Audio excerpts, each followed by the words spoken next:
श्रीकृष्णाय वासुदेवाय देवकीनन्दनाय च नन्दगोपकुमाराय गोविन्दाय नमो नमः।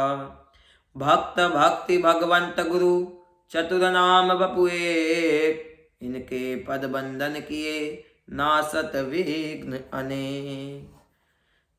हरि शरणम हरि शरणम हरि शरणम। जय जय श्री राधे श्याम। श्री नाथ प्यारे की जय, श्री बालकृष्ण भगवान की जय, श्री राधा रानी की जय, श्री पहाड़ी बाबा महाराज की जय, श्री भक्तमाली बाबा महाराज की जय, श्री पंडित बाबा महाराज की जय, श्री सद्गुरुदेव भगवान की जय, श्री सद्गुरुदेव भगवान की जय। जय जय श्री राधे, जय जय श्री सीताराम। पार्वती पते हर हर महादेव। हरि शरणम।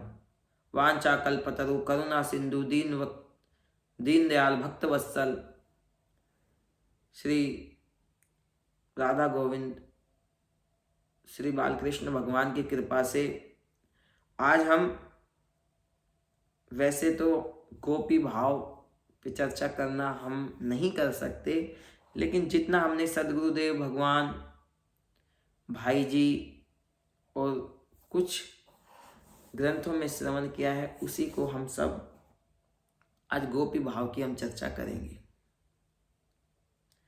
बंधुओं, सबसे पहले हर मनुष्य के शरीर में, चाहे वो स्त्री मात्र शरीर से हो चाहे पुरुष मात्र से हो, अहो भाव विशेपश्यः गोपी त्वं यतो योदितं कृपया सुख बोधाय लक्षणं तस्य वर्णय। यहाँ पर जिस ग्रंथ के आश्रय में हम ये गोपी भाव की चर्चा कर रहे हैं वो बागी शास्त्री जी का ग्रंथ है। उसमें श्री सुखंत जी कह रहे हैं अपने भाव, अहो भाव विशेष यशः। अपने भाव क्या है, ये लाइन पे चर्चा सुनिए ध्यान से। अहो भाव विशेपश्यः गोपी त्वं यतो योदितं कृपया सुख बोधाय लक्षणं तस्य वर्णय। कह रहे हैं कि गोपी का स्वरूप बताएं, निवेदन कर रहे हैं मधुकंठ जी, सुकंठ जी से कि मुझे गोपी का स्वरूप बताएं, गोपी भाव की स्थिति बताएं, उनके लक्षण बताएं, जिससे मैं सुख विशेष अपने हृदय में सुखपूर्वक श्रवण करूं, इन्हें धारण करूं। बंधुओं, सबसे पहले भाई जी कहते हैं गोपी, दो शब्दों का अर्थ है गोपी। गो यानी इंद्रियां और पी यानी पान करना। जिन्होंने अपनी समस्त इंद्रियों को पान कर लिया, यानी कि उनकी कोई इच्छा है ही नहीं, उनकी अब जो भी इच्छा है वो श्री जी और ठाकुर जी को लाड लड़ाने की इच्छा है। यानी कि सीधी सीधी बात कहें, जितेंद्रिय। जो जितेंद्रिय है वह गोपी है। और गोपी है कौन? वो गोपी जब राम जी मिथिला गए तो जिन्हें मिथिलावासी मैयाओं ने राम जी को देखकर सुंदरता का वर्णन किया, वो गोपी प्रकट हुई है। जो दंडक वन में हजारों ऋषि तपस्या कर रहे थे वो गोपियों में प्रकट हुए। पर बंधुओं, आप इसका अनुमान लगाइए, ये गोपी कोई साधारण शरीर नहीं है। ये गोपी कोई स्त्री पुरुष वाली स्थिति नहीं है। ये गोपी हमारी तरह कामी लोभी प्रपंची नहीं है। ये गोपी साक्षात कई जन्मों में श्री, चाहे वो राम के रूप में हो, चाहे वो कृष्ण के रूप में हो, चाहे नारायण के रूप में हो, उन भगवान की सेवा में निरंतर जाप करती रही हैं अपने हृदय से। अब उन्होंने गोपी स्वरूप में ब्रज में जन्म लिया है। उससे पहले दंडक वन में आप लगाइए कितनी संतों ने हजारों वर्ष तपस्या करी। बंधुओं, आज हम चर्चा करते हैं डायरेक्ट रास की, हम चर्चा करते हैं डायरेक्ट हिंडोला उत्सव की, हम डायरेक्ट चर्चा करते हैं ब्यावला की। लेकिन हम कहाँ हमारे आचार्यों की बात मानते हैं? ब्रज की उपासना हम मानते हैं, रसिक उपासना है, लेकिन इस रसिक से पहले चाहे आप किसी भी परंपरा से हो, जैसे आप हरिदासी परंपरा से हैं तो अपने गुरु द्वारा दिए गए नियम से चलिए।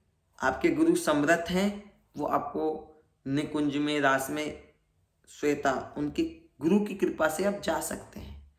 आप निम्बारका हैं, आप उसकी महावाणी के से चलिए। आपको अपने गुरुजी जैसी आज्ञा दे उस हिसाब से चलिए। आपको वो समर्थ हैं, गुरु और संत समर्थ हैं, वो आपको डायरेक्ट रास में एंट्री करा सकते हैं। ऐसे ही गुरु समर्थ होते हैं कि वो आपको डायरेक्ट रास में या हर वहाँ जहाँ हमारी योग्यता नहीं है वो वहाँ पहुँचा सकते हैं। लेकिन बंधुओं, जितना आचार्यों के मुख से सुना, इस दास की बुद्धि में जो आया वो यही है कि पहले हम जितेंद्रिय बन जाएं, पहले हम वैराग्य बन जाएं, पहले हम प्रशांत बन जाएं। अभी ना तो हम जितेंद्रिय बन पाए, मैं अपनी कह रहा हूं, आपकी तो नहीं कह सकता। ना हम जितेंद्रिय बन पाए, ना हम प्रशांत रह पाए, ना हम वैराग्य रह पाए। और हम बात करते हैं अष्टायाम की, हम बात करते हैं गोपी भाव की, हम बात करते हैं रास की, हम बात करते हैं ब्यावला, हिंडोला, हम बात नंद उत्सव की नहीं करते। देखिए, जब महाप्रभु वल्लभाचार्य जी मथुरा में विराजमान थे, सूरदास जी से उनकी प्रथम मुलाकात हुई तो महाप्रभु जी ने कहा, सूर, हमने सुना तुम बहुत अच्छा गायन करते हैं, तो हमें कुछ सुनाइए। तो सूरदास जी ने कहा, मौसम कौन कुटिल खल कामी, जबकि वो सूरदास जी उद्धव जी के अवतार हैं। तो महाप्रभु जी ने कहा, हे सूर, गिड़गिड़ाता क्यों है? जब जमुना जी में स्नान करने को भेजा, जमुना जी में उन्होंने स्नान किया और तुरंत बालकृष्ण भगवान के उन्हें दर्शन हुए, नंद उत्सव के उन्हें दर्शन हुए, उन्होंने नंद उत्सव की बधाई गाई। बंधुओं, संत की कृपा से, आचार्य की कृपा से सूरदास जी को उस चीज का दर्शन हुआ, पर उन्होंने शुरुआत कहाँ से की? नंद उत्सव से। देखिए, आप एक सांसारिक दृष्टि से आप कोई जगह लीजिए, उस पर आपको मकान खड़ा करना है, तो सबसे पहले आप उस जगह को नक्शा बनाएंगे, उसमें अच्छी नींव बनाएंगे, आज की दृष्टि से सरिया लगाएंगे, भीम बनाएंगे, कोलम बनाएंगे, जो भी है। जब अच्छी नींव मजबूत होगी, जब भी आप उसके ऊपर बैठ करके अच्छा एक सुंदर अपने ठाकुर जी के लिए मंदिर बना पाएंगे। यदि आपकी नींव कमजोर है तो आपका मकान ज्यादा दिन चलेगा नहीं, कभी छत टपकेगी, जो भी दुविधा आएंगी।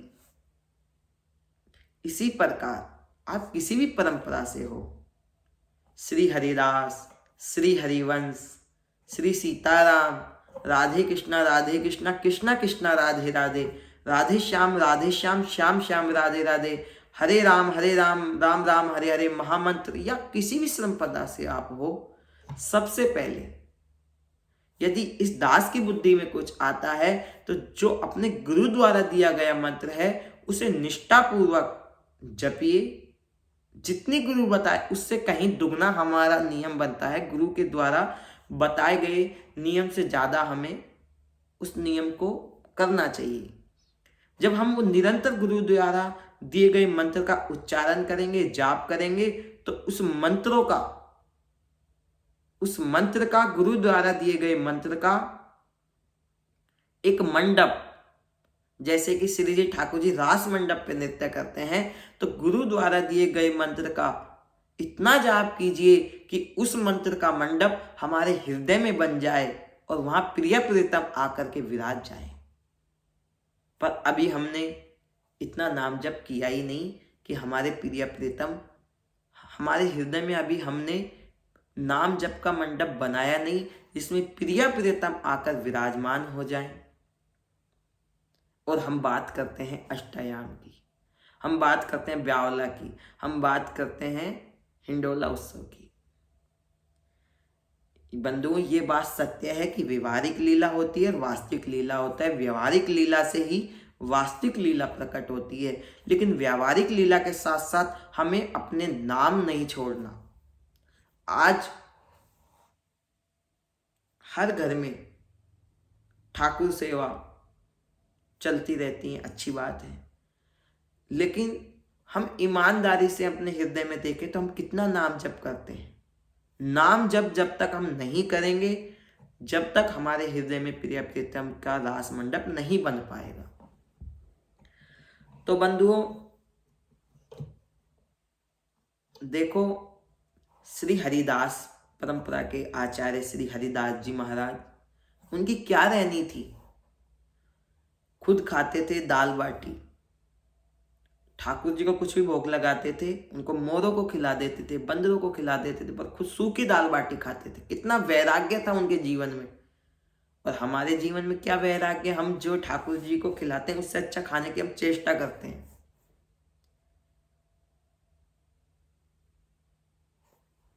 श्री हरिवंश महाप्रभु कितना लाड लडाते थे ठाकुर जी को।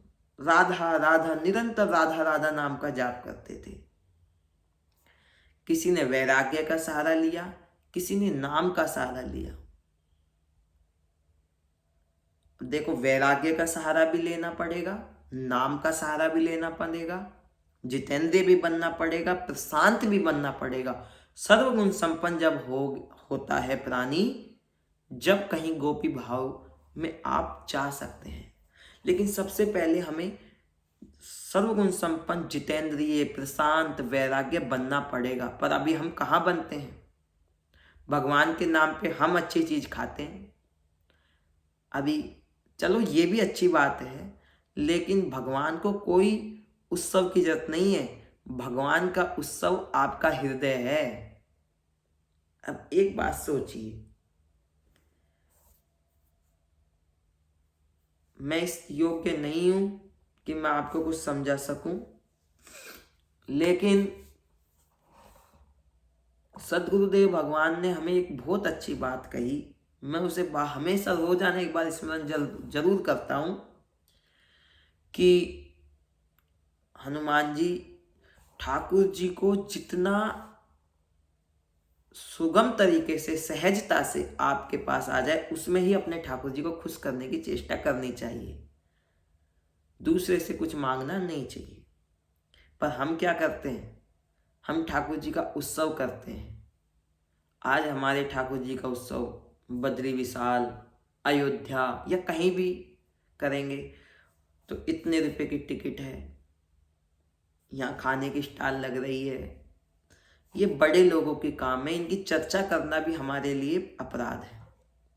बंधु, ठाकुर जी को कोई उत्सव की जरूरत नहीं है, ना ठाकुर जी को कोई 56 भोग की जरूरत है। ठाकुर जी तो आपका हृदय में जो भाव है उसे स्वीकार कर लेंगे भोजन के लिए, पर होना चाहिए भाव। चुपचाप बैठ जाइए एक कोने में, आपके पास कुछ नहीं है, कोई बात नहीं, नाम जप करते रहिए मन में, पीड़ा कीजिए कि प्रभु मैं आपको सुख नहीं दे पा रहा हूँ, पर मैं आपके नाम का आश्रय ले रहा हूँ। और ऐसा मन में सोचते सोचते मैं ठाकुर जी को केसर के दूध से स्नान करवा रहा हूँ। मैं ठाकुर जी को देसी गैया के घी से बनी हुई शुद्ध जलेबी बना के पवा रहा हूँ। मैं ठाकुर जी को अब नौका विहार में घुमा रहा हूँ। अब मेरी श्री जी शयन कर रही हैं, अब मेरे लाल जी ऐसे बेड पे शयन कर रहे हैं। ये भाव प्रकट के लिए, पर इस भाव को प्रकट करने के लिए नाम का आश्रय लेना पड़ेगा और लोगों से संपर्क छोड़ना पड़ेगा और वैराग्य जितेंद्रिय बनना पड़ेगा।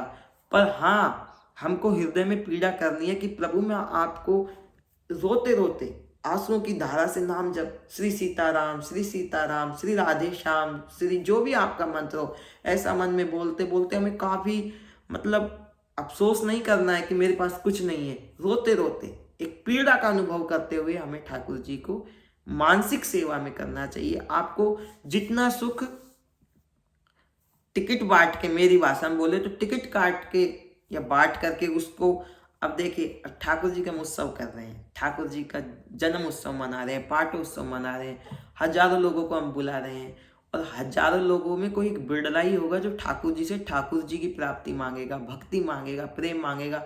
नहीं, सब लोग कोई अपने व्यापार की बातें, कोई अपने स्त्री, मेरी स्त्री खतरनाक है, कोई बेटे की बातें, संसारिक बातें दंडोत करेगा ठाकुर जी को, तो अपनी संसारिक बातें ठाकुर जी के आगे अर्पण करेगा, जिससे कष्ट किसको होगा? ठाकुर जी को। यदि आप उन्हें अपना पुत्र, अपना सखा या कोई भाव उनसे जुड़ा हुआ है, तो यदि वो उनसे कोई भाव जुड़ा हुआ नहीं तो आपको कष्ट नहीं होगा। अब एक बात सोचिए, ठाकुर जी फिर क्या सोचते होंगे कि मेरा तो पाठोत्सव है, मुझे तो खुशी के लिए यहाँ बैठाया गया, पर ये सब लोग मेरी आसक्तियों से मेरा अपनी इच्छाएं पूरी कराना चाहते हैं। इसलिए मेरी बुद्धि यही कहते हैं, हो जाए सहजता से तो ठीक है। हाँ, यदि तुम सक्षम हो, तुम्हारे पास है तो ठीक है, नहीं है तो किसी से बोलो मत, सहजता से अपने ठाकुर जी को चटनी रोटी खिला दो। भगवान तो भाव के भूखे हैं। बंधुओं, इसी प्रकार अपने भाव विशेष, अपने भाव, अहुम भाव विषय पश्य, अपना भाव क्या है? जैसे कि एक सामान्य, चाहे स्त्री हो चाहे पुरुष हो, एक व्यक्ति का अपना भाव विशेष होता है। अच्छा मकान, अच्छा खाना, अच्छा रहना, अच्छा सोना, यानी कि अच्छे, अपने जीवन में अच्छी चीजों को लेना और बुरी चीजों को छोड़ना। जैसे कि शरीर में कोई कष्ट हो गया तो तुरंत डॉक्टर के पास जाना। यदि कहीं भारी काम करना है तो अपने को पीछे हटाना, कि अपने शरीर से प्रेम करना कि शरीर को कोई कष्ट ना हो जाए। जब हम अपने शरीर को बहुत संभाल के रखेंगे, अच्छा खाएंगे, अरे अपने शरीर में कोई कष्ट ना हो जाए, समय पे दवाई लेनी चाहिए। अरे धूप में मत जाओ, छतरी ले लो, काले हो जाएंगे, सर्दी लग रही है, बहुत सारे कपड़े पहन लो। इसका सीधा सीधा अर्थ है अपने शरीर को सुख देना, चाहे जागने से लेकर के सोने तक। अपनी क्रिया जितनी भी है उनमें सुख का अनुभव करना। जब अपने भाव विशेष, ये है अपना भाव विशेष। अब बंधुओं, अपना भाव विशेष जहां पर है वहां ना तो आप भगवान की गोपी बन सकते हैं, ना वात्सल्य में, किसी भी दास में, किसी भी भाव में आप नहीं घुस सकते। क्योंकि हाँ, आप एक यंत्र है, आप इतना ही अपने आप को सुरक्षित रखिए जितना ठाकुर जी की सेवा में आप लगे। एक्स्ट्रा करेंगे तो फिर आप भगवान के भी भक्त योग कहलाने योग्य भी नहीं है, बनना तो बहुत बड़े दूर की बात है। अब आप सोचेंगे कि गोपियों के फिर लक्षण क्या है? बंधुओं,